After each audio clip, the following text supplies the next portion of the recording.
Lesson 3-5, solve compound inequalities. So in this video, we want to know what a compound inequality is, practice solving them, and then graphing them on a number line. So compound inequality is just two or more inequalities. There are two different kinds of compound inequalities.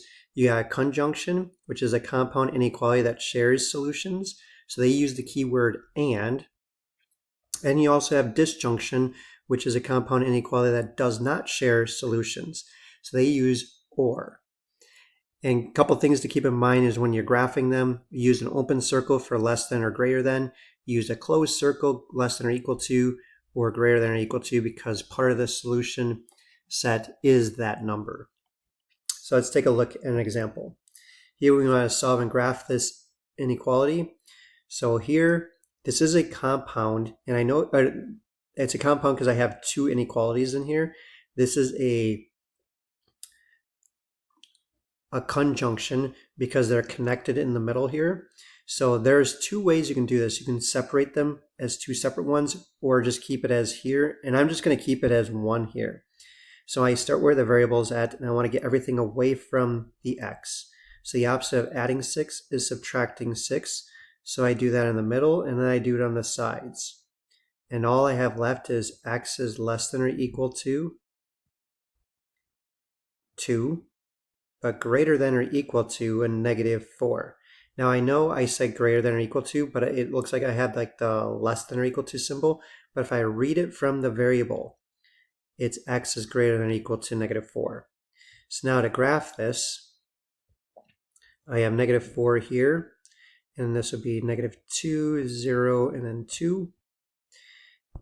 Now it has to be a filled in circle at negative 4 because it can equal negative 4, filled in circle at 2 because it can equal positive 2, and then it's everything in between.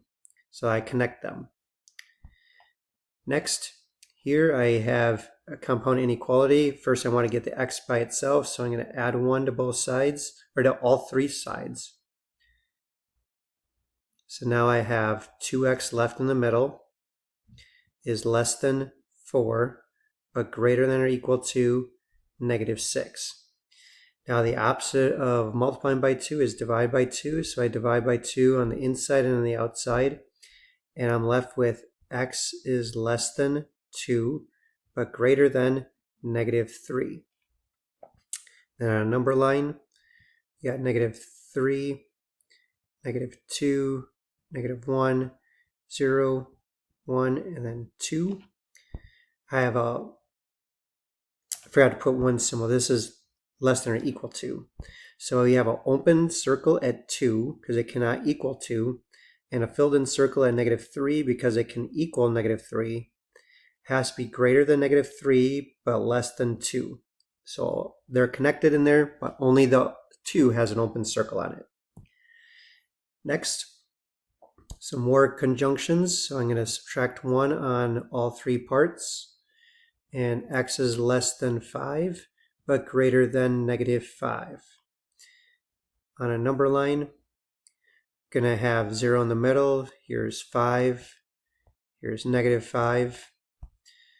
They cannot equal negative 5 or 5, so open circles, everything in between.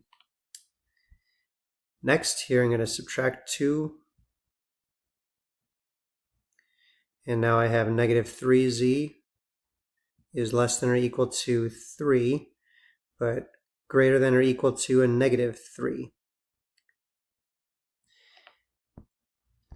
Now to get z by itself, I divide everything by negative 3.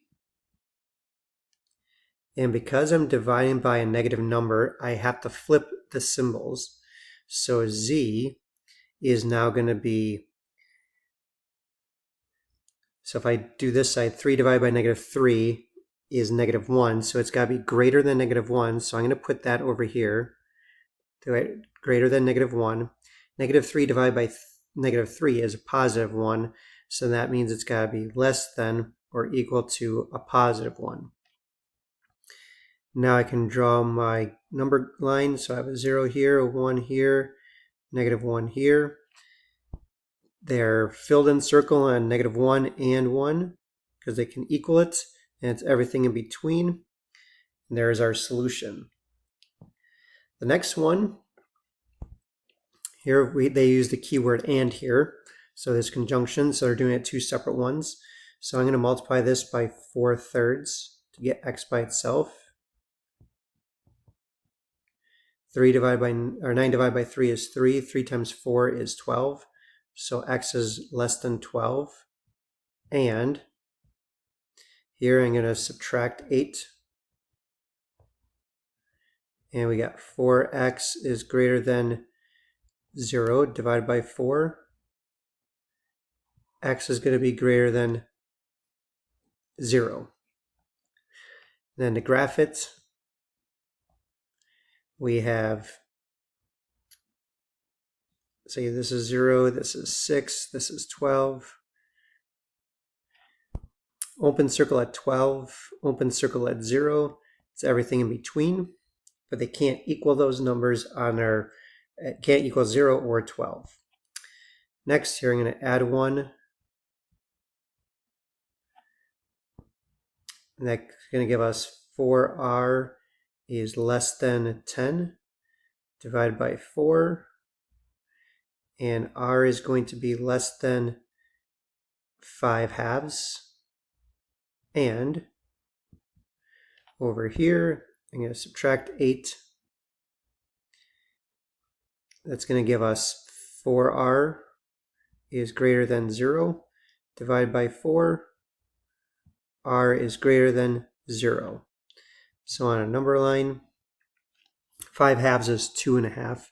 So I'm going to put this at 0. This is 1. This is 2, and this is 3. So 2.5 would be between 2 and 3. Be an open circle because it cannot equal it. Open circle at 0 because it cannot equal 0. It has to be more than 0 but less than 5/2. Next we have some disjunctions. So this is an or. So we have two separate ones. So I'm going to add 5 to both sides here. And that gives us a is greater than 7. Or add 5 over here. A is less than 3. So on a number line, I got 3 here, 5 in the middle, 7 here. Open circle at 3 because it cannot equal 3. Open at 7 because it can't equal 7. It's got to be greater than 7 or it's got to be less than 3. You'll notice that they go in opposite directions. There's a gap in between, so they don't share any possible solutions. Next, divide by -4 on both sides. Because I'm dividing by a negative, I have to flip the symbol, so c is less than or equal to a -2. Or over here, divide by 6. C is going to be greater than 4. So on a number line, we got -2 here. We got 0, we got 2, and we have 4. So now we have a filled in circle at -2. It's got to be less than that, so it goes to the left. Open circle at 4, but it's got to be greater than 4. And our last ones. Here's more disjunctions. Subtract 3 on both sides. And we have y is greater than 10. Or subtract 3 on both sides. And we have y is less than -7. So on a number line, we got -7. And then let's say we have, let's